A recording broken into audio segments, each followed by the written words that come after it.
네, 안녕하세요. 영어 강사 문재용입니다. 자, 7월 모의고사 이제 간단하게 좀 해설을 해보겠습니다. 그러니까 아무래도 이제 7월 모의고사는 가장 의미 부여가 안 되는 시험이기도 하죠. 그래서 사실 저도 해설 강의 이제 찍을까 말까 고민을 좀 했는데 사실 뭐 전체를 할 필요까지는 없을 것 같고 저 역시도 좀 그렇게 생각은 하고 일단 난이도가 평가원에 비해서는 사실 당연히 높을 수는 없잖아요. 그러니까 이렇게 생각하시면 돼요. 오히려 난 교육청이 좀 안 풀리는 것 같다 하시는 분도 계실 거예요. 그러니까 이제 그런 분들은 영어 기본기를 좀 점검을 해보시면 됩니다. 그러니까 교육청은요, 평가원 모의고사처럼 뭔가 치밀한 논리력으로 승부를 보거나 뭐 막 많은 정보량으로 이제 승부 보거나 그렇다기보다는 그러니까 정보량이 많은 건 맞는데 압축적이지가 않아요. 그러니까 무슨 말이냐? 지문이 전체가 있으면은 특정 문장만 그냥 잘 이해해도 바로 그냥 답이 나옵니다.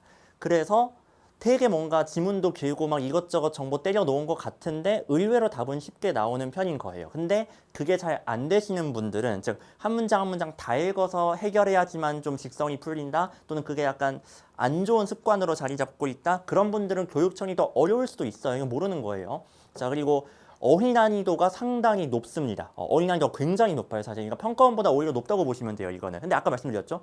이거를 다 알아야지만 풀 수 있는 건 절대 아니에요. 그러다 보니까 오히려 좀 독해적인 융통성이 부족할수록 이번 시험이 좀 어렵게 느껴질 수 있는데 실제로는 이 정도 난이도로 내잖아요, 평가원에서. 그럼 10%에서 20%는 정답률 플러스야 해야 돼요. 그렇다고 보시면 되겠고. 그래서 뭐 이건 약점은 사람마다 다른 거니까 뭐 남들 쉽다고 해서 뭐 나도 쉬운 건 아니잖아요, 그렇죠? 그냥 잘 보완을 하시면 돼요. 그래서 저도 이제 정답률 일단 낮은 것들 해설을 좀 가져왔는데 네, 벌써 웃음이 나온다. 자, 25번 있죠. 근데 뭐 그럴만 했어요. 왜냐면 좀 평소에 안 하던 짓을 하다 보니까 이런 일이 발생하는 것 같은데 이건 제가 그냥 간단히 언급만 할게요. 그러니까 왜 5번이 안 되느냐? 거기 보면 among plant-based라는 조건이 달려 있잖아요. 그러니까 plant-based 내에서만 생각하셔야 돼요. 전체가 아니라. 근데 이제 제일 양이 많은 게 그 dairy milk라고 해서 얘는 식물에서 나온 게 아니잖아요. 그렇죠? 여러분 우리 이 정도 상식은 있잖아요. 그렇죠? 유제품은 식물에서 나온 게 아닙니다. 자, 그러기 때문에 얘는 배제하고 봐야 되기 때문에 5번은 괜찮은 거예요. 그렇죠? 그러니까 얘는 답이 아닙니다.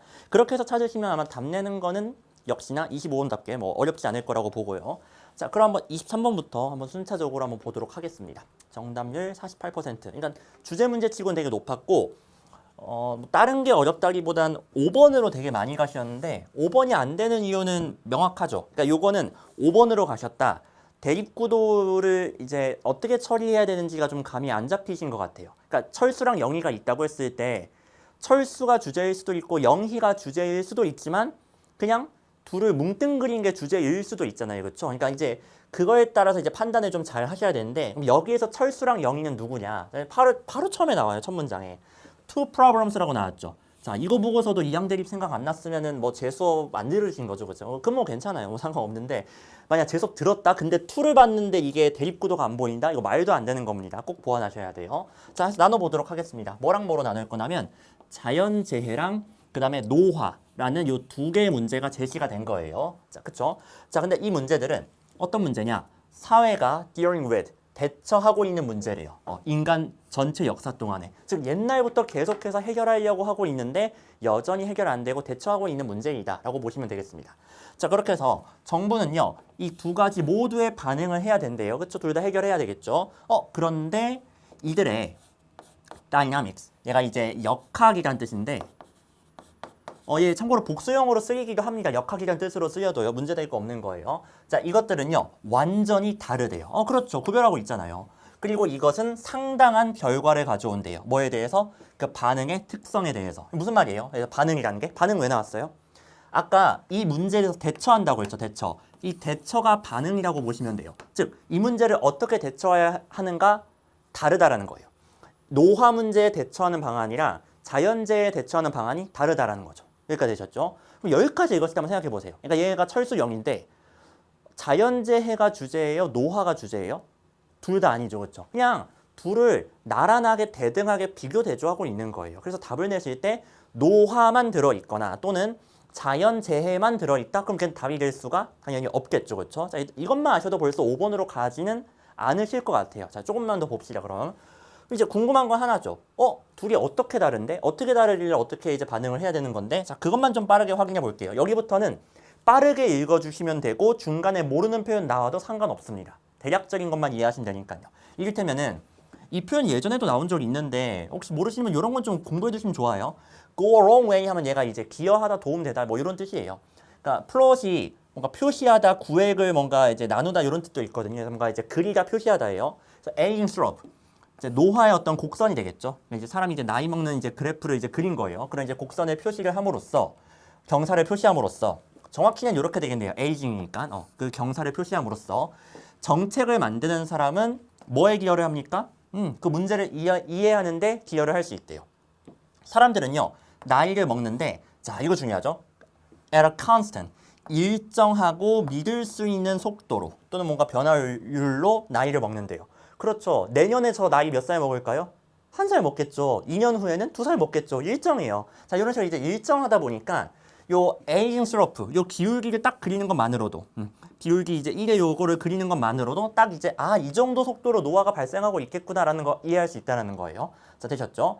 자 그 다음에 뭐 여기는 이제 빠르게 넘어가겠습니다. 그래서 뭔가 문제의 그 속성, 특성 자체는 어때요? 결코 논쟁이 되지 않는데요. 그러니까 별로 헷갈릴 게 없다라는 거예요. 노화 문제 같은 경우는 예측이 좀 된다라는 거죠. 자, 그 다음에 방금까지가 노화 문제였다면 이제 뭐로 넘어왔습니까? 그 다음 문장에서 자, natural disaster, 자연재해로 넘어왔어요. 자, 이게 이제 차이점을 구별하셔야 돼요. 차이점. 얘는요, 자 부정어입니다.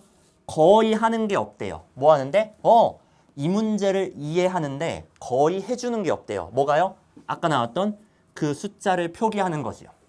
사람들이 죽임당한 숫자를 표기하는 게 의미가 없대요. 이를테면 작년에 자연재해로 이만큼 죽었고 올해에 이만큼 죽었어. 뭐 재작년엔 이만큼 죽었어. 이거 그래프로 그려봤자 예측 안 된다라는 거예요. 그렇지 않습니까? 내년에 자연재해로 사람 얼만큼 죽을까요? 예측할 수가 없어요. 이게 매년 바뀌는 거고 노화랑은 다르게 일정하지 않고 규칙성이 없다 보니까 예측이 안 되는 거예요. 그래서 여기서 랜덤네스라는 표현이 나온 겁니다. 되셨죠? 이런 식으로 이 글은 자, 여기까지 정리해 보겠습니다. 자연재해랑 노화라는 두 개의 문제를 다루고 있습니다. 자연재해, 그 다음에 노화. 자, 핵심적인 특성은 요게 되겠네요. 얘는요, 뭔가 일정해요. 근데 얘는 불규칙합니다. 랜덤네스라고 했죠. 즉, 예측 가능성이 떨어진다고 보시면 돼요. 이렇게 이제 둘의 차이점을 구별하는 게 바로 예측 가능성이다. 이 글에서 예측 가능성이란 말을 직접적으로 쓰지 않았어도 이런 표현을 끄집어낼 수 있어야 돼요. 이게 평가원에서 요구하는 능력이거든요. 이걸 좀 연습하셨으면 좋겠어요. 되셨죠? 자, 그래서 역시나 이 둘 중 어느 하나가 주제가 아니라 이렇게 문제의 성격에 따라서 여기서 말하는 성격이란 예측 가능성이 높냐 낮냐에 따라서 반응을 달리 해야 된다는 거예요. 근데 아직 반응 얘기 안 나왔잖아요. 반응 얘기까지만 좀 체크를 해볼게요. 자, 여기부터 봅시다. 따라서 정책 반응은 뭐 어떤 경우에 더 쉽다 이런 내용이 나왔는데 자, 그 다음 잘 보세요. 여기부터. 자, 그래서 인풋은 뭔가 데이터라든가 정보를 말한다고 보시면 돼요. 얘네가 reliable, 믿을만하고 예측하기가 쉽대요. 자, 아까 에이징 문제 말하는 거죠. 노화처럼 예측 가능성이 높은 문제라면 어때요? 그때는요. 상당히 정보 처리를 촉진하고요. 그 다음에 자, 이거 물결 표시요. 예측적인 문제 해결이 가능하다는 거죠. 이거를 허락해 준대요. 그래서 이게 가능하다는 거예요. 자, 이런 식으로 예측 가능성이 높으니까 얘는 자, 예측 해결이 가능하다. 미리미리 대비하고 예측 해결이 가능하다. 요게 이제 가능하다고 보시면 되겠습니다. 그 다음에 여기 비록 역점 연결사가 직접적으로 없다고 해도 완벽하게 대비되는 내용이 나왔죠. 이번엔 어떤 경우? 아까는 reliable, easy to predict였는데 이번엔 복잡하고 그 다음에 자, 이 단어는 저도 처음 봤어요. 근데 멀티에서 느낌 딱 오지 않아요? 뭔가 변수가 많다는 거예요. 자, 그렇게 좀 복잡하고 변수가 많은 문제일 때는요. 그때는 적절한 반응을 결정하는 것은 뭐다? 바로 자, 이것도 밑줄 표시요. 반응적인 노력이라고 합니다. 즉 얘는 미리 예측하는 게 아니라 어떤 일이 발생했을 때 그때그때 잘 반응 대응을 해줘야 된다는 거예요. 자, 이렇게 대비된다는 거 파악되셨죠? 자, 그래서 이 글의 주제는 이 문제의 성격에 따라서 그 문제를 반응하는 방법이 달라진다. 자, 요게 이 글의 주제라고 봐주시면 되겠습니다. 자, 근데 선택지 보시면요. 이래서 교육청이 쉽다니까요. 그러니까 평가원 선택지 되게 어렵게 내잖아요. 그러니까 내용 이해를 어느 정도 해도 바로 딱 안 꽂히거든요. 근데 얘는 그냥 바로 꽂혀요. 4번 보실까요? 자, 어떤 단어가 좀 눈에 띄십니까? 아니, 진짜 6월 보다가 이거 보니까 웃음이 나와요. 문제의 성격 너무 노골적이지 않습니까? 이거에 따라서 자, depending on 뭐뭐에 따라서라는 뜻이 있죠. 이거에 따라서 정부의 다른 접근법. 그쵸? 문제의 성격에 따라서 이게 성격이죠. 거기에 대한 대응, 즉 접근법이 달라져야 된다는 거죠. 자, 이렇게 완벽하게 잘 표현을 하고 있습니다. 그래서 답 4번으로 해주시면 되겠고, 많이 가셨던 5번은요. 사회 문제를 대처하는 데 있어서 예측적 해결책의 장점이라고 나왔는데, 얘는 아까 말씀드린 것처럼 이 물결 내용밖에 다루고 있지 않기 때문에 답이 될 수가 없는 거예요. 전체를 포괄하지 못한다라는 거죠. 자, 이렇게 해서 23번은 마무리를 하겠습니다. 넘어가도록 하고요. 자, 30번 어휘 문제를 갈게요.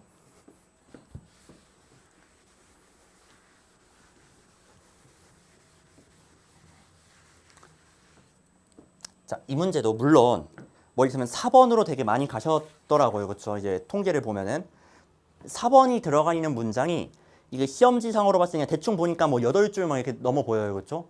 그러니까 굉장히 복잡하죠. 그러니까 이거를 그냥 단순 뭐 영어의 피지컬로 해결을 하겠다? 당연히 어려워요. 근데 교육청 문제가 쉬운 이유는 굳이 그렇게 안 해도 답이 나와요. 아시겠죠? 그렇게 안 해도 됩니다. 첫 문장에 뭐가 보이세요? 이것도 첫 문장이 끝나야 돼요. 너무 노골적이에요. 그럼 제가 conflict란 말이 나오면은 얘가 충돌, 상충, 뭐 대립 다 되는데 두 개가 충돌하는 거니까 이것도 대립 구도죠. 자, 뭐와 뭐의 대립 구도냐면은 바로 want랑 should의 대립 구도라고 보시면 돼요. 자, 이러한 갈등의 결과는요.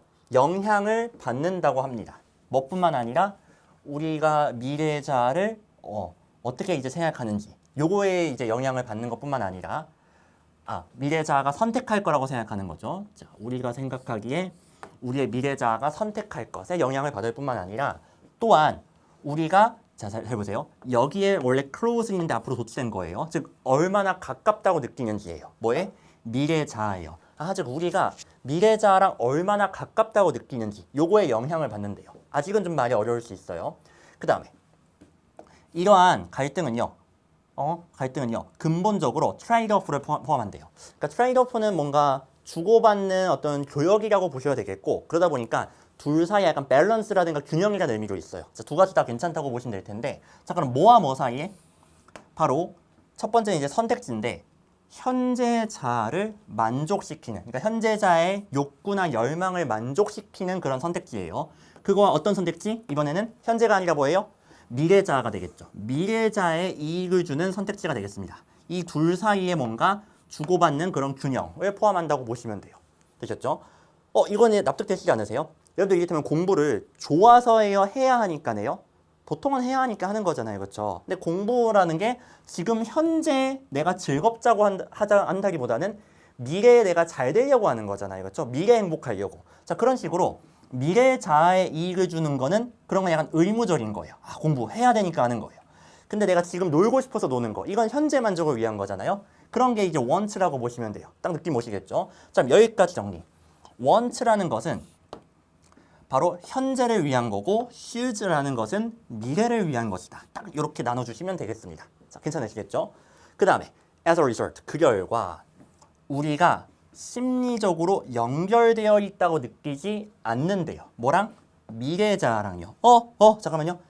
미래랑 연결되어 있으면은 should였죠. 근데 연결되어 있다고 느끼지 않는다고 했으니까 얘는 오히려 should를 버리겠죠. 자, 그 내용 나오지 않겠습니까? 그래서 아니냐 다를까. 자, 우리는요. 행동을 취하는데 관심을 덜 갖습니다. 뭐 하기 위해서 행동을 취하는 거예요?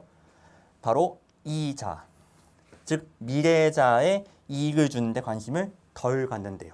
괜찮죠. 미래자랑 연결되어 있다고 느끼지 않으니까 이 자의 이익을 주는데 행동을 취하는데 관심이 덜 하다는 거예요. 자, 여기까지는 괜찮으시죠? 자, 그러다 보니까 이 should options로부터 뭐 한대요? shy away, 오히려 피한다라는 거예요. 자, 여기까지는 괜찮죠? 자, 그 다음에 실제로 이제 새로 나온 많은 이제 연구들이 다음을 시사한다고 합니다. 사람들은요, 좀 더 조급해한대요. 잠깐만요. 조급해한다라는 거는 미래자하고 연결이 좀 되어 있는 거예요? 덜 되어 있는 거예요? 지금 당장 뭔가 하고 싶은 거잖아요. 조급이라는 것은. 즉, 조급하다는 거는 미래에 대해서 신경 쓴다기보단 지금을 좀 더 신경 쓰는 거죠. 그래서 이것도 방향성적으로 봤을 때 밑줄이라고 보시면 될 거예요. 그래서 뒤에도 밑줄 내용이 좀 나와줘야 되겠죠. 자, 뭐 할수록요?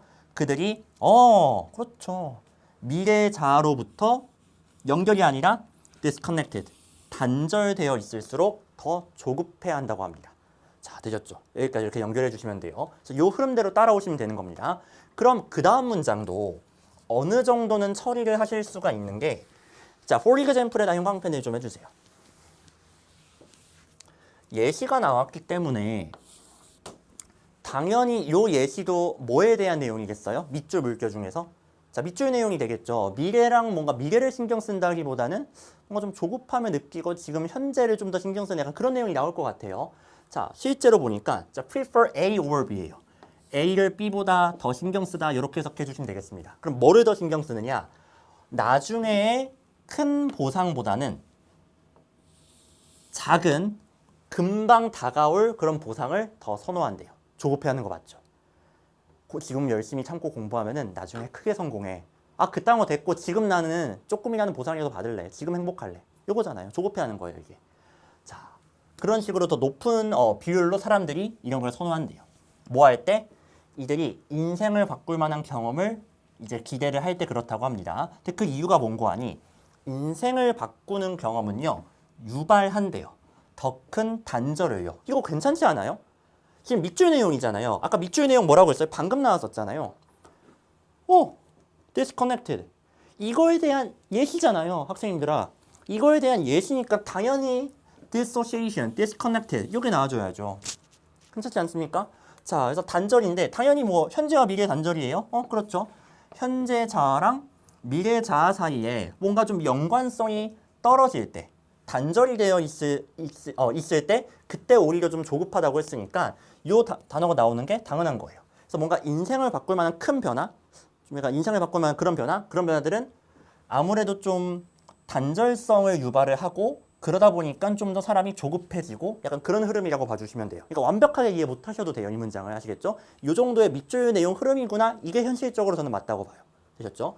자, 그 다음에 답내는 건 사실 이것보다 더 쉬워요. 이제 4번이라고 했군요. 아까 3번 같은 경우는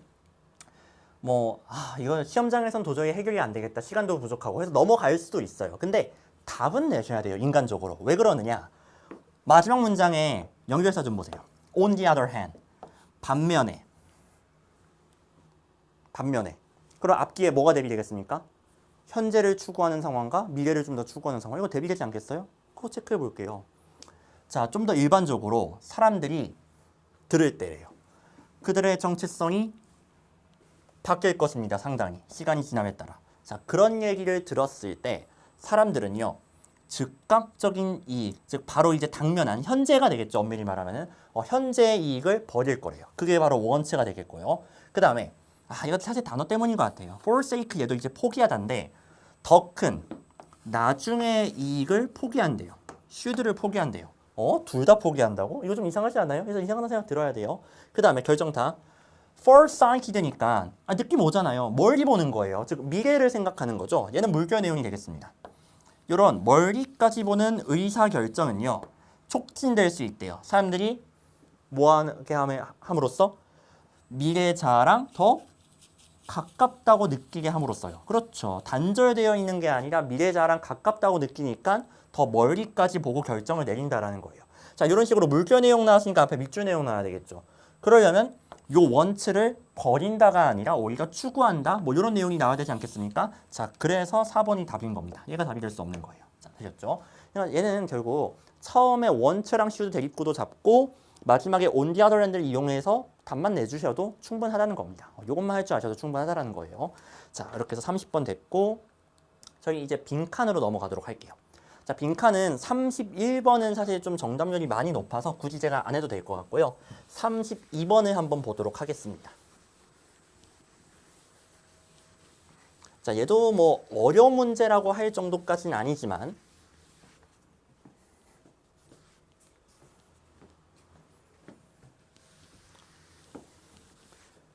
네, 보겠습니다. 전형적인 패턴이죠. 일반적 진술과 그러니까 예시관의 관계 그걸 이용해 주시면 되는 건데 처음에 이렇게 시작을 하잖아요. 우리는요 빈칸하대요. 뭐보다?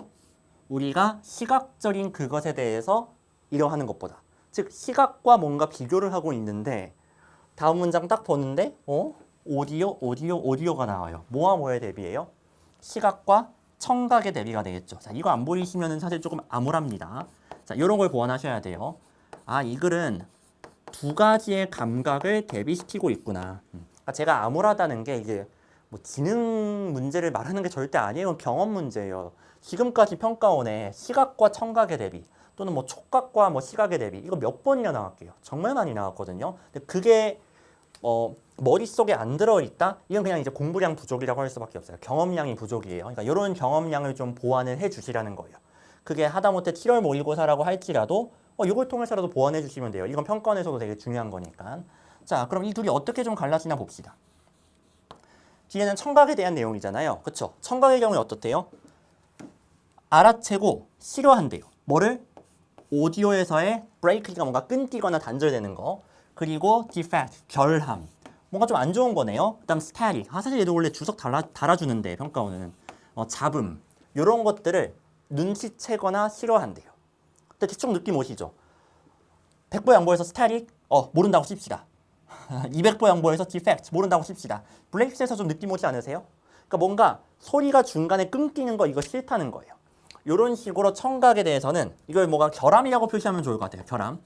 끊김, 잡음 같은 결함에 대해서 조금 예민하다? 뭐 이 정도로 봐주시면 좋을 것 같습니다. 이런 거 싫어한다라는 거예요. 더 이런 걸 잘 눈치챈다고 했으니까. 자, 근데 덜 so 그러하대요. 즉 덜 눈치채고 덜 싫어한대요. 뭐에 대해서는? visual side. 시각적인 면에 대해서는 덜 그러하다고 합니다. 그러니까 오디오에서는 이렇게 예민하고 민감한데 시각에서는 좀 덜 그렇다라는 거예요. 끝나지 않았습니까?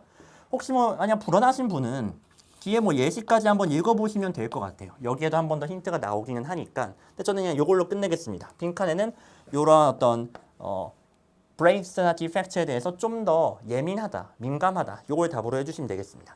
자, 그래서 답이 몇 번이냐면은 자, 2번 보실까요? forgive가 용서하다잖아요. 덜 용서한다는 건 역시나 어때요? 좀 가차 없다는 거죠. 좀 더 예민하다는 거예요. 뭐에 대해서?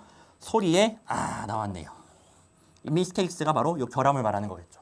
그래서 어떤 소리상의 결함에 대해서는 덜 관용적이다. 그래서 더 민감하다. 이렇게 해석을 해주시면 되겠습니다. 자, 이렇게 답 2번이 되겠고요. 나머지는 사실 뭐 헷갈릴 게 없을 것 같아요. 그대로 찾으시면 되는 거예요. 그렇죠? 자, 그 다음에 33번도 넘어가고요. 33번 이름값을 좀 못했어요. 그래서 바로 34번으로 가겠습니다. 일단 이따 이제 그 간접 쓰기가 좀 난이도가 있기 때문에 그걸 좀 많이 보려고 해요. 자, 얘도요. 평가원에 나왔으면 사실 뭐 이 정도는 50%를 넘어가지 않았을까 저는 사실 그렇게 생각하거든요. 34번이 그래도 나름 난이도가 있다고 하면은 얘가 추론을 좀 해주셔야 돼요. 그러니까 직접적으로 답의 근거를 찾기가 좀 힘들고 추론을 하셔야 되는데 제가 추론할 때도 대립구도 활용하라고 했죠. 그렇죠? 자, 그걸 좀 이용을 해주시면 되겠습니다. 일단 상황 이해 그냥 간단하게 앞에 좀 해볼게요. 자, mother tree라는 용어가 있는데 얘는 이제 뭔가 삼림업에서 나왔다고 합니다. 자, 그다음 잘 보세요. 몇 세기 동안 it has been clear. 명백했대요. 대절이요. 자, 뭐가 명백했냐면은 나무 부모님, 즉 엄마 나무 아빠 나무는요. 이거 서치댓 구문이에요. 상당한 중요한 역할을 한다고 합니다. 뭐 한 데 있어서? 그들의 새끼를 기르는 데 있어서요. 그 결과, 자, 서치댓이에요. 그 결과 이 나무들은요. can be compared. 비교될 수 있대요. 비교될 수 있다는 거죠. 부모, 이제 인간 부모랑 이제 비교가 될 수 있다고 합니다. 자, 어떤 식으로 이제 그런 비슷한 점이 있느냐? 이 문장 좀 어려울 거예요. 뭐가 좀 어려우시냐면은 요 identify가 확인하다라는 삼형식 동사인데 얘 목적어 뭐예요? 자, 위치절이에요. 당연히 얘는 관계대명사가 아니겠죠. 여기부터 잘 끊어주세요. 여기까지가 목적어다라고 표시해 주시면 돼요. 이때 위치는요. 의문사이기 때문에 어떤이라고 시켜주시면 돼요. 즉 어떤 인근의 그 묘목, 즉 이제 새끼나무라고 보시면 되겠죠. 그게 자기의 나무인지 her스니까요. 허가 아니에요. 즉 어느 새끼가 내 새끼인지를 확인한다는 거예요.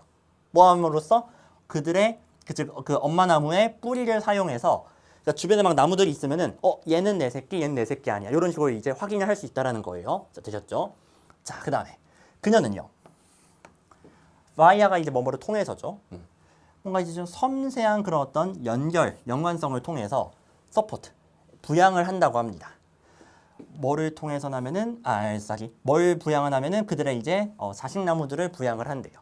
그래서 솔루션은 이제 용액이란 뜻인데 뭔가 당분이 이제 들어있는 당분 용액 정도가 되겠죠.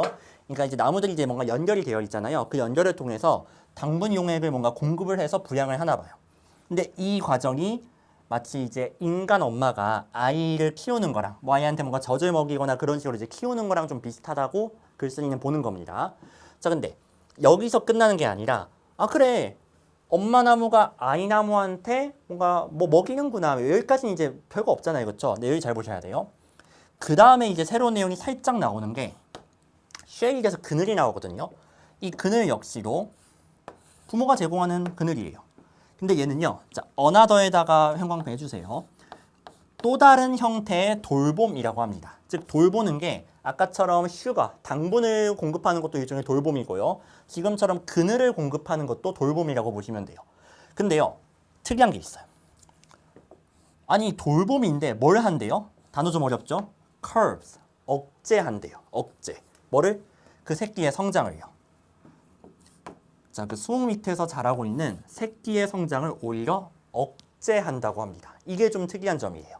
자, 그래서 이제 아까 당분 용액도 제공하고 그 다음에 이번엔 그늘을 제공하는데 이 그늘은 아니 돌본다고 했으면서 오히려 뭐 한대요? 성장을 억제한다라는 거예요. 우리의 어떤 상식적으로 생각했을 때 이건 안 좋은 거잖아요. 근데 생각보다 그렇게 나쁘지 않습니다. 그 다음 문장 보시면요. 자, 여기 문장 잘 보세요. 얘가 지금 병렬 구조로 좀 특이하게 되어 있어요.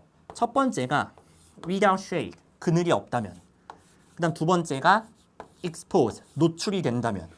즉, 그늘이 없어서 완전히 햇빛에 노출이 된다면은 이런 의미예요. 그러면요. 이 어린 나무는요. 빠르게 자라서 확대시킬 거래요. 그들의 줄기의 너비를요. 즉, 잘 자란다는 거예요. 그쵸? 납득되시죠? 자, 이것도 소댓구문인데 대신 생략된 겁니다. So quickly, 매우 빠르게 자란대요. 그 결과 이 새끼나무들은요. 아, 나왔죠.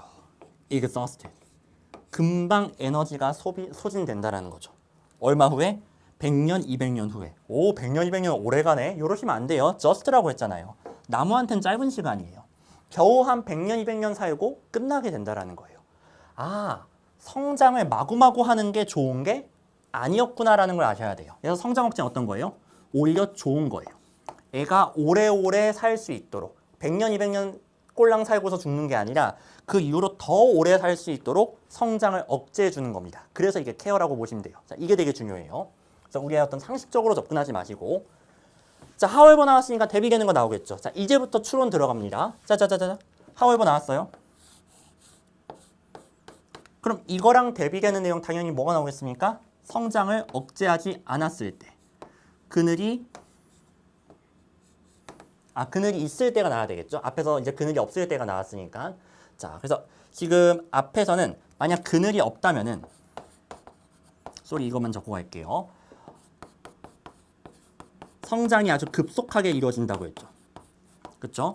자, 근데 이게 안 좋은 거였어요. 왜? 오래 못 사니까요. 자, 그런 내용이라고 보시면 돼요. 그리고 하우에버가 나와서 이제는 이제 요 내용이 나와줘야 되겠죠. 그렇죠? 자, 확인해 봅시다. 그러나 이 어린 나무들은요. stand strong. 만약에 이제 건강하게 튼튼하게 서 있는다면은 수십 년 혹은 수백 년 동안 그늘 속에 그렇죠. 이번엔 그늘이 있는 케이스예요.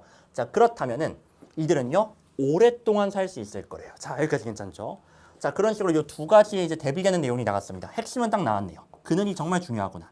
그늘을 통해서 성장을 억제하는 게 오히려 장기적으로는 좋은 거구나라는 거 알 수 있다는 거예요. 자, 그 다음 shade means 그늘이라는 것은요. 의미한대요. 더 적은 햇빛을요. 그리고 그렇기에 더 적은 당분을 의미한다고 합니다. 하고 나서 빈칸 나왔습니다. 그럼 빈칸은 사실 지금 그냥 문장이 뻥 뚫려 있는 거기 때문에 이런 경우에는 그냥 이 글의 주제를 찾아주시면 될 것 같아요. 여기에서 저희가 파악한 핵심 내용 뭐예요? 바로 오히려 그늘로 인해서 성장을 억제하는 게 장기적으로는 좋다라는 거죠. 더 오래 살 수 있다. 자, 이게 왜 좋아요? 더 오래 산다는 거예요. 근데 오히려 성장이 급속하면은 단명한다라는 거. 나무 입장에서는 이제 100년, 200년밖에 살지 못한다라는 거. 자, 이걸로 답 내보도록 하겠습니다. 자, 그럼 답이 몇 번이냐? 얘는 헷갈리는 선택지는 사실 없어요. 실제로 오답률을 봐도 그냥 다 흩어져 있어요. 그러니까 감을 좀 못 잡으신 것 같아요. 자, 선택지 5번을 좀 보면요. 삶의 속도가 어떻대요? 슬로우, 느리대요. 이게 뭐예요? 성장 억제를 말하는 거죠. 이게 슬로우 페이스예요. 근데 이거는 누가 강요했다? 엄마 나무가 imposed, 부과한 거죠. 그게 바로 그늘이죠. 이건 엄마의 그늘이에요. 그것은요, it's no accident. 사고가 아닙니다. 즉, 우연히 이렇게 된 것도 아니고 뭔가 안 좋은 일도 아니에요. 오래 살라고 일부러 그렇게 하는 거예요. 다 담겨있죠. 답 5번. 이 정도로 깔끔하게 다 담겨있는 선택지가 있어요? 없어요. 그래서 이게 답이라고 할 수밖에 없어요. 그렇죠? 뭐 다른 거를 분석할 가치가 없습니다. 그냥 이게 없어요. 되셨죠? 이렇게 풀어주시면 돼요. 어떻게 해야 이렇게 풀 수 있어요? 대립구도. 아까 however 나왔잖아요. however를 기점으로 해서 이게 정확하게 대비가 되었죠? 요거 가지고 풀어주시면 되는 겁니다. 자, 그렇게 해서 이제 34번까지 했고, 이제 간접 쓰기로 좀 넘어가도록 할게요. 36번 한번 보도록 하겠습니다. 이놈의 간접 쓰기는 대체 언제 좀 상향 평준화가 될까요?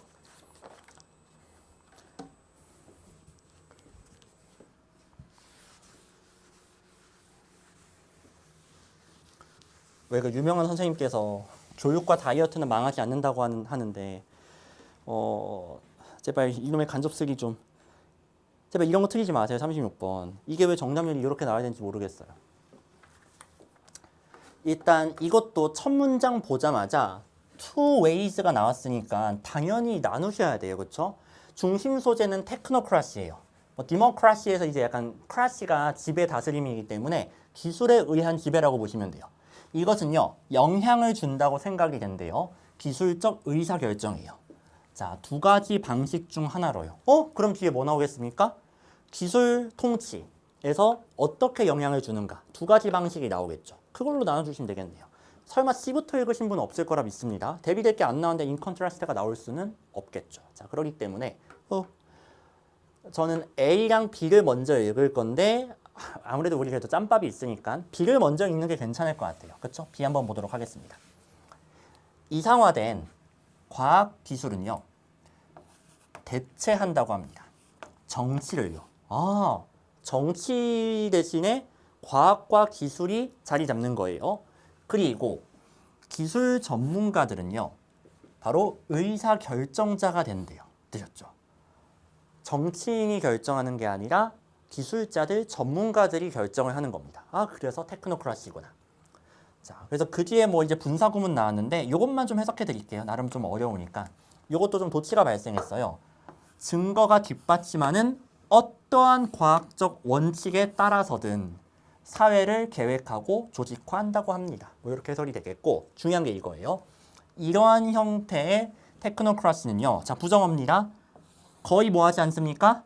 현실에서, in practice가 실제 현실 말한다 보시면 돼요. 관행이니까. 실제 현실에서는 거의 발견되지 않는데요. 이게 왜 중요하느냐? 자, 이건 수능에서도 이런 식으로 이제 나왔어요. 수능은 심지어 더 어렵게 나왔겠죠, 물론. 근데 이거를 좀 알고 계셔야 돼요.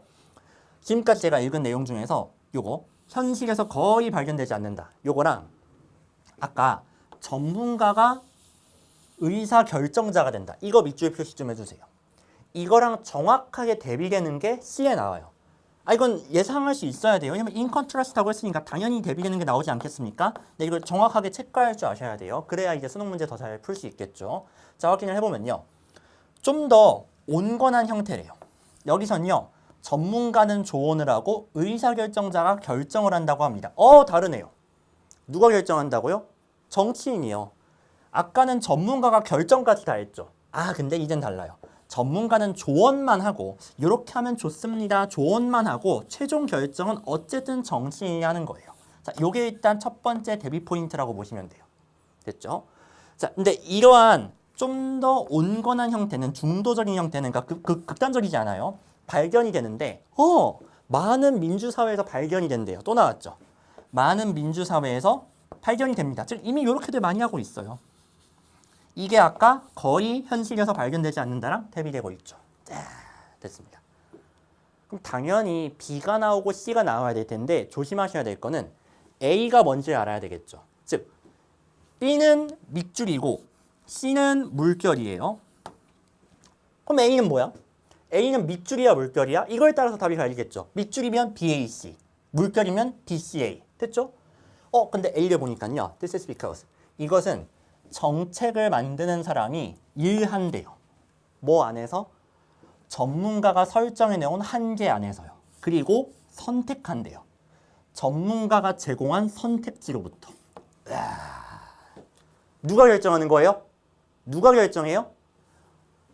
전문가는 선택지만 제공하고 결정은 어쨌든 정책을 만드는 사람이 하잖아요. 이 선택이 결정이잖아요. 그렇죠? 되지 않았습니까?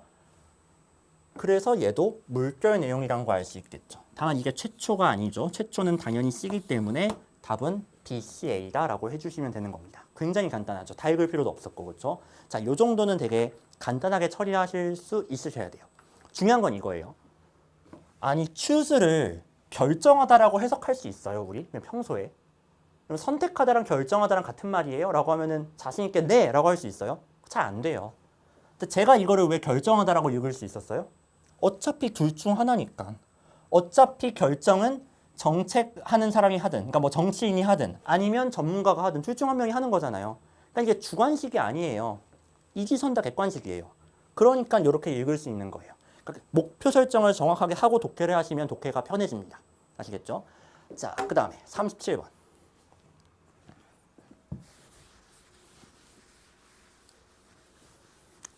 뭔가 인생하고 비슷하지 않아요? 가야 할 길이 명확하면요. 좀 편하게 갈 수 있는 것 같아요. 물론 몸은 좀 힘들 수 있고 중간에 우여곡절은 있는데 오히려 진짜 힘들 때가 약간 그럴 때잖아요. 어디로 가야 될지 모를 때. 독해도 비슷합니다. 어디로 가야 될지를 모르면요. 독해할 때 막막해요. 괴로워요. 근데 갈 길이 정해지면은 아무리 문장이 어렵고 뭐 단어가 어렵고 해도 할 만한 것 같아요. 그렇죠? 그러니까 길을 좀 잘 정합시다. 그걸 연습하는 거예요. 자, 37번이요. 얘는 정말 교육청스럽습니다. 그래서 이건 좀 성의 없다고 하지 마시고요. 그냥 교육청스럽게 해설할게요. 대명사, 지시사 잘 활용하세요.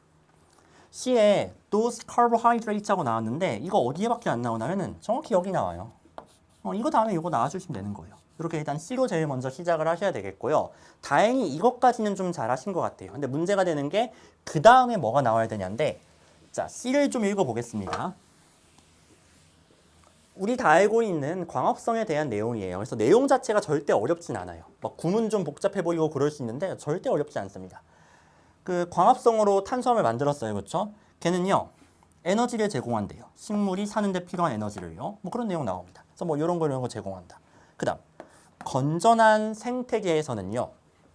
식물은 더 많은 탄소를 끌어낸대요. 뭐로부터? 대기로부터. 공기 중에서 더 많은 탄소를 끌어당긴대요. 뭐보다? 자, 중간에 콤마 끼어든 거예요. 일단 무시합시다. 대인은 이제 식물이니까 식물이 need, 필요로 하는 것보다, 즉 필요 이상으로, 필요한 것보다 좀 더 많이 탄소를 끌어다 쓴대요. 더 많이 끌어다 쓴대요. 필요한 것보다. 그게 바로 뭐예요? extra carbon이 되겠죠. 필요 이상의 추가의 탄소니까요. 끝나지 않았습니까? 이렇게 해서 C 다음에 D 나온다고 보시면 돼요. 참고로 A의 those conditions는요. 제가 이건 계속 말씀드렸죠. those conditions란 말을 썼다고 해서 꼭 앞에 condition이란 단어가 나와야 돼요? 아니에요. 그냥 상황이 제시되면 되는 거예요. 아시겠죠? 그래서 지금처럼 carbon 이렇게 대놓고 나오면 그럼 그냥 거저 드셔야죠. 감사합니다 해서 그냥 내일 먹어야죠. 근데 이렇게 conditions란 말을 직접적으로 안 썼다? 그럼 좀 더 해석해서 파악하시면 되는 거예요. 아시겠죠? 근데 거저 먹을 수 있는 건 제발 거저 먹읍시다. 이 상황은 어떤 상황이냐면은 그 탄소를 아까 대기로부터 끄집어낸다고 했잖아요. 즉 대기 중에 대기 중에 탄소가 줄어드는 거죠. 여기선 반대로 대기 중으로 탄소가 다시 돌아가는 상황이에요. 조금만 읽어보시면 알 거예요. 다시 대기 중으로 이제 탄소가 돌아가는데 어떨 때 그러느냐? 이를테면 뭔가 숲이 탈 때, 뭐 그럴 때 이제 그런다고 합니다. 그래서 이렇게 숲이 타는 게 바로 산림 파괴잖아요. 이게 바로 앞에 말한 conditions라고 보시면 돼요. 숲이 파괴되거나 뭐 생태계가 좀 약간 붕괴되거나 그런 이제 상황을 conditions로 받았다고 보시면 되겠습니다. 그래서 this conditions가 말하는 거는 여기 제시가 되었어요. 자, 물론 conditions라는 단어를 쓰진 않았지만 이런 식으로 찾으시면 된다는 거 참고하시면 되겠습니다. 자, 넘어갈게요. 38번도 역시나 너무 뻔해서 혹시 틀리신 분은요. 이걸로 풀면 돼요. 그 pathway가 두 가지가 나오거든요. 아니 첫 문장에 two different pathways라고 나왔잖아요. 그럼 당연히 두 가지가 나오지 않겠습니까? 이걸로 푸시면 돼요. 너무 그냥 풀이가 너무 겹쳐가지고 이건 굳이 제가 풀 필요성이 안 느껴져서 일단 넘어가는 거고요. 39번 보십시다. 39번. 좋아요. 자, 마지막 해설이고요, 이게.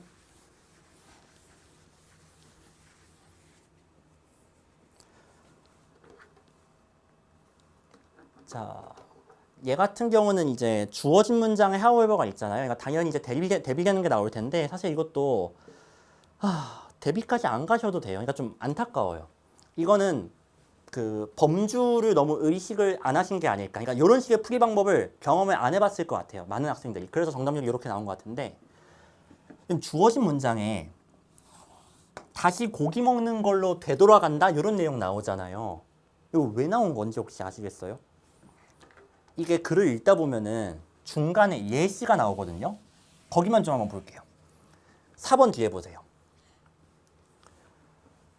자, 그러니까 뭔가 이제 친구가 뭔가 설득을 해서 뭔가 이제 하는 상황인 건데, 그냥 3번부터 보겠습니다. 3번부터 볼게요.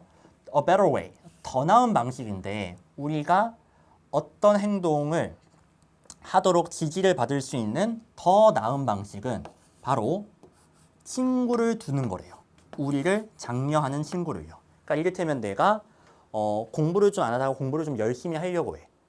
근데 그렇게 해서 공부를 계속해서 열심히 하려고 하기 위한 좋은 방법은 내 주변에 너 공부 열심히 해라고 장려해주는 그런 친구를 두는 거죠. 내가 혹시 막 놀고 있으면 야 너 공부 안 해도 돼? 공부해야지. 약간 이런 식으로 그런 친구를 두는 거예요. 그리고 이거에 대한 예시로 나온 거. 이 액션에 대한 예시로 나온 게 바로 채식주의라고 보시면 돼요.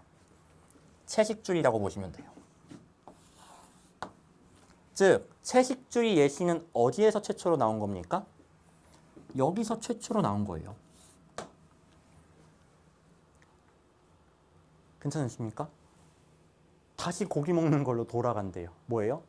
나 채식주의 해야지 했는데 다시 고기 먹어야지 이렇게 된 거예요. 즉, 이것도 채식주의 예시에 들어간다는 거 아시겠어요? 답이 몇 번일 수밖에 없습니까? 5번일 수밖에 없어요. 너무 허술해요. 이게 교육청 문제라서 그래요. 근데 요 동일 예시끼리는 붙어 있어야 된다. 또는 예시가 여기에서 최초로 등장했다. 이런 어떤 범주와 서술 범주를 구별하는 이런 개념이 없으면은 그냥 엉뚱한데 이제 막 읽고 집중하다가 본질을 놓치게 되는 거죠. 이게 본질이에요. 그냥 이걸로 끝나요. 굉장히 쉬운 문제인데 이상한 데 시선이 가 있으니까 어려운 문제가 되는 거예요. 그러니까 정답률 30%대가 나올 문제가 절대로 아닙니다. 한번 해석은 해볼게요. 그래도 이 솔드온이 이제 뭔가 설득 당하는 거예요. 그러니까 여러분은요 채식주의자가 되겠다고 설득이 당하지 않았을 수도 있대요. 그렇지만 얘가 중요하죠. 어쨌든 give veganism a try. give it a try 들어보셨나요? 한번 시도해보다. 즉, 그래 한번 채식주의 해볼까라고 시도해본대요. At the start of the year. 이제 새해 처음에, 그쵸? 이제 신년이 시작되었을 때 한번 그래 올해 한번 채식주의 해볼까? 해보는 거예요. 자, 그러다가 여러분의 친구 중 몇몇이 여러분한테 제안을 하는 거죠. 그거를 함께 하자고요. 여기까지 되셨죠? 이거는 장려하는 친구가 있어서 좀 잘 될 수 있는 상황이네요. 근데 however가 나왔으니까 이제 뭡니까? 그런 동기의 닻이 없다면은, 즉 장려해주는 친구가 없다면은 이 되겠죠. 그러면요 길가에 있는 그냥 쬐끄만한 튀어나와 있는 범프도 뭔가 돌기 같은 것도 여러분을 다시 원래 상태로 되돌릴 수 있대요. 즉 아까 예시로 치면 뭐예요? 한 2월 달쯤 되니까 나 고기 먹고 싶어 채식주의 못하겠어 해서 다시 돌아갈 수 있다라는 거예요. 언제? 소셜 서포트가 사라졌을 때요. 여기까지 되셨죠. 참고로 여기까지는 안 가셔도 답이 나올 수 있어서 말씀드리는 건데 이 소셜 서포트가 바로 아까 그 친구의 encourage가 되겠죠. 어디 나왔었냐면은 이거라 보시면 돼요. 여기서 말한 내적인 동기부여는 친구의 어떤 도움이 아니라 그냥 내가 마음속으로 정말 하고 싶은가 요거라고 보시면 돼요. 그래서 요것도 원래 구별을 해주시는 게 좋은데 사실 거기까지 안 가도 됩니다. 이 문제는 뭔지 아시겠죠? 그래서 그 뒤에 보면요. 우리의 그 내적 동기부여에 대한 내용이 이제 추가로 나오는 걸 좀 확인을 할 수가 있어요. 그래서 내적 동기가 없으면은 그리고 주변에서의 어떤 장려라든가 서포트 이런 게 없으면은 금방 원래대로 되돌아갈 수 있다. 요게 5번에 들어가야 된다는 겁니다. 자, 그래서 however에 의한 대비도 너무 잘 되고 있고요. 무엇보다 아까 말씀드린 것처럼 채식주의 예시가 여기에밖에 없기 때문에 5번이 답이 될 수밖에 없다라는 거예요. 이렇게 간단하게 끝내주시면 되겠습니다. 자, 되셨겠죠? 이 글은 원래 제대로 정말 평가원에서처럼 독해를 하려면은 요 rather than에 의해서 대비가 되어 있어요. 외부에서의 압력과 내적인 동기부여. 즉 외부에서 시켜서 엄마가 시켜서 공부하느냐 아니면 내가 정말 원해서 공부하느냐 이렇게 약간 대비가 나타나 있다고 보시면 되는데 거기까지 갈 필요가 없는 문제라는 거. 그래서 나름 뭐 지문 공부는 해보시면 괜찮을 것 같긴 한데 답은 그냥 이렇게 내시면 되는 겁니다. 되셨죠?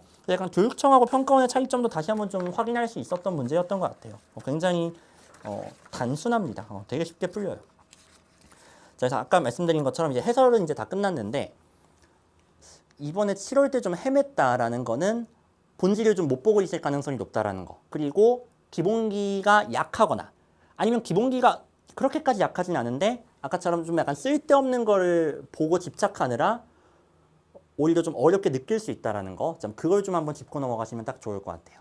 자, 이렇게 해서 저희 이제 7월 해설 강의는 이 정도로 마무리하고 다음에 이제 9월 평가원 모의고사 정말 중요한 시험이죠. 그때 또 찾아뵙도록 하겠습니다.